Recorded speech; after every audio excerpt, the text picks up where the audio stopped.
আসসালামু আলাইকুম প্রিয় শিক্ষার্থীবৃন্দু, আশা করি তোমরা সবাই ভালো আছো।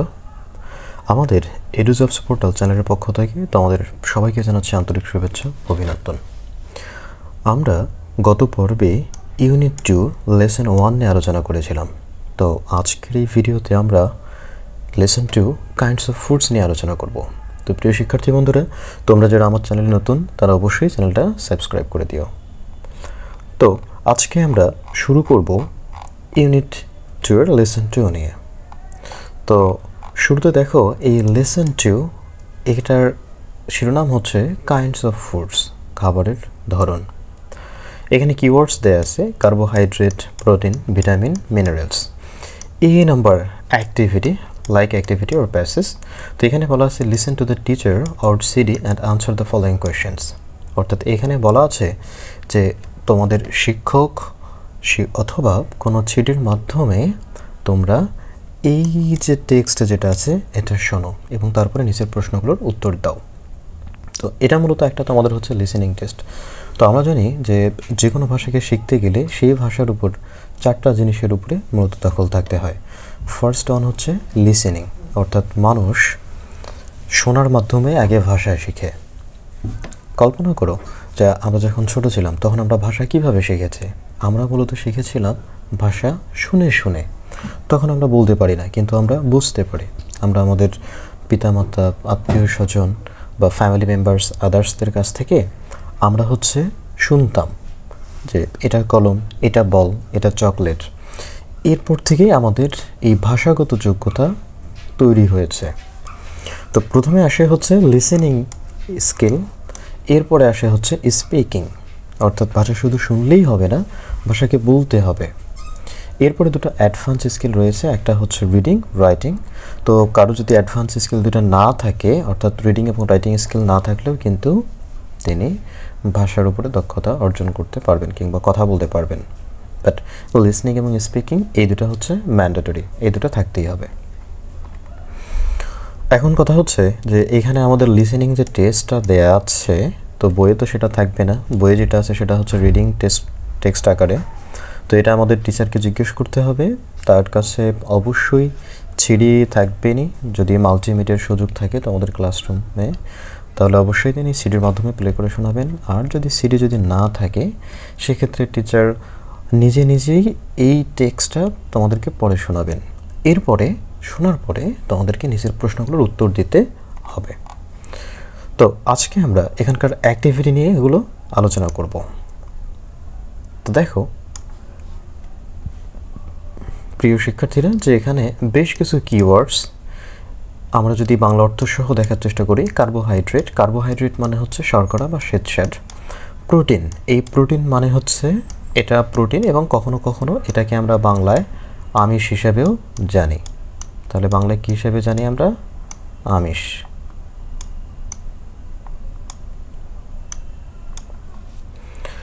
এরপরে ভিটামিনস, ভিটামিনস এটার বাংলা হচ্ছে কখনো খাদ্যপ্রাণ, মিনারেলস মানে খনিজ পদার্থ, ফ্যাটস মানে হচ্ছে চর্বি, ওয়াটার, ওয়াটার মানে হচ্ছে পানি। তো প্রিয় শিক্ষার্থী বন্ধুরা, এরপরে আমাদের দেখো দুইটা এখানে প্রশ্ন দেয়া আছে। ফার্স্টে যে প্রশ্নটা সেটা হচ্ছে how many kinds of foods do we need, অর্থাৎ আমাদের কত ধরনের খাবারের প্রয়োজন। আমরা যে সার্ভাইভ করি বা বেঁচে থাকি, তাহলে আমাদের বেঁচে থাকার জন্য ঠিক কত ধরনের খাবারের প্রয়োজন। এটার উত্তর হচ্ছে যে we need 6 kinds of foods, তাহলে আমাদের 6 ধরনের খাবারের প্রয়োজন। এই 2 নম্বর প্রশ্নটা দেখো যে হোয়াট আর দে, এই খাবারগুলো কি? তাহলে they are carbohydrates, proteins, fats, vitamins, minerals and water. তাহলে এগুলো হচ্ছে দেখো শর্করা, তারপরে প্রোটিন বা আমিষ, চর্বি বা স্নেহ জাতীয় খাদ্য, ভিটামিন বা খাদ্যপ্রাণ, খনিজ পদার্থ এবং পানি। এরপরে আমাদের এমসিকিউ রিলেটেড প্রশ্ন দেওয়া আছে কয়েকটা, সেই এমসিকিউগুলো আমরা দেখি। যে 1 নম্বরটা দেখো যে foods are divided into classes according to their, অর্থাৎ ফুডস আর ডিভাইডেড, খাবারকে বিভক্ত করা হয়, ভাগ করা হয়, ইনটু ক্লাসেস বিভিন্ন ভাগে, অ্যাকর্ডিং টু দেয়ার কী অনুসারে? খাবারকে বিভিন্ন শ্রেণীতে যে ভাগ করা হয় সেটা কী অনুসারে ভাগ করা হয়? প্রথমটা দেখো যে কালার্স অ্যান্ড টেস্ট, রং ও স্বাদের উপর ভিত্তি করে। বি নাম্বার দেখো যে শেপস অ্যান্ড সাইজেস, তাহলে শেপ, আকার এবং আয়তনের ভিত্তিতে সাবস্টেন্সেস দে কন্টেন, তাদের মধ্যে যে উপাদান থাকে সেটার উপর ভিত্তি করে ওয়াটার দে কন্টেন, যে তাদের মধ্যে পানি থাকে তার উপর ভিত্তি করে খাবারকে ভাগ করা হয়। এটার উত্তর হচ্ছে সাবস্টেন্সেস দে কন্টেন, অর্থাৎ খাবারের মধ্যে যে উপাদান থাকে সেই উপাদানের উপর ভিত্তি করে খাবারকে 6টা ভাগে ভাগ করা হয়। এরপর দেখো 2 number, potatoes contain a lot of, আলুর মধ্যে কি থাকে?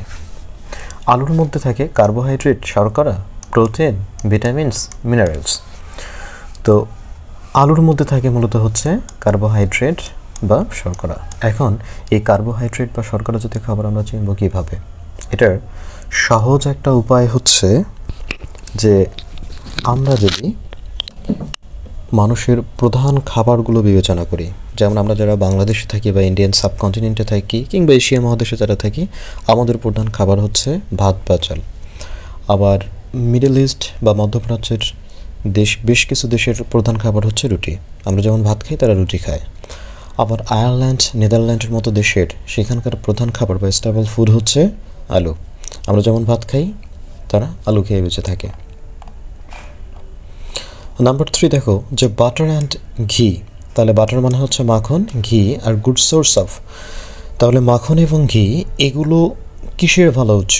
অর্থাৎ বাটার এবং ঘির মধ্যে কোন উপাদানটা বেশি পাওয়া যায়? প্রোটিন পাওয়া যায়, ফ্যাট পাওয়া যায়, ভিটামিনস, কার্বোহাইড্রেট। তাহলে এই ঘি এবং মাখন এগুলো থেকে আমরা পাই হচ্ছে মূলত ফ্যাট বা চর্বি জাতীয় খাবার বা স্নেহ জাতীয় খাবার। এই ফ্যাটের আরেক নাম হচ্ছে তেল।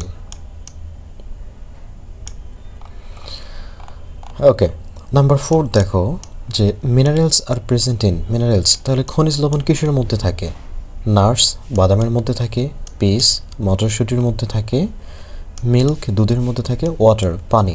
এটা সঠিক উত্তর হলো নাটস অর্থাৎ বাদাম।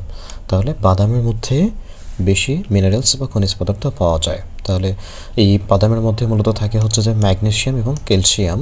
এই ম্যাগনেসিয়াম, ক্যালসিয়াম দুটি হচ্ছে খনিজ পদার্থ। 5 নম্বরে দেখো which food has the most carbohydrate, তাহলে নিচের কোন খাবারটার মধ্যে বেশি পরিমাণ কার্বোহাইড্রেট পাওয়া যায়? সুগার, চিনিতে, রাইস, চালে, ফ্রুটস, ফলে, ভেজিটেবলস। তাহলে শাকসবজিতে। এটার উত্তর হচ্ছে রাইস অর্থাৎ ভাতের মধ্যে বেশি পরিমাণে আমরা কার্বোহাইড্রেট বা শর্করা পেয়ে থাকি। তো প্রিয় শিক্ষার্থী বন্ধুরা, আজকে এই পর্যন্ত। সামনে তোমাদের সাথে দেখা হবে নতুন কোনো ভিডিও নিয়ে। সেই পর্যন্ত তোমরা ভালো থাকো, সুস্থ থাকো। আর হ্যাঁ, তোমাদের যদি কোনো প্রশ্ন থাকে, কোনো জিজ্ঞাসা থাকে, তাহলে কমেন্ট সেকশনে নির্দ্বিধায় জানিয়ে দিতে পারো এবং আমার এই নতুন চ্যানেলটা সাবস্ক্রাইব করতে পারো।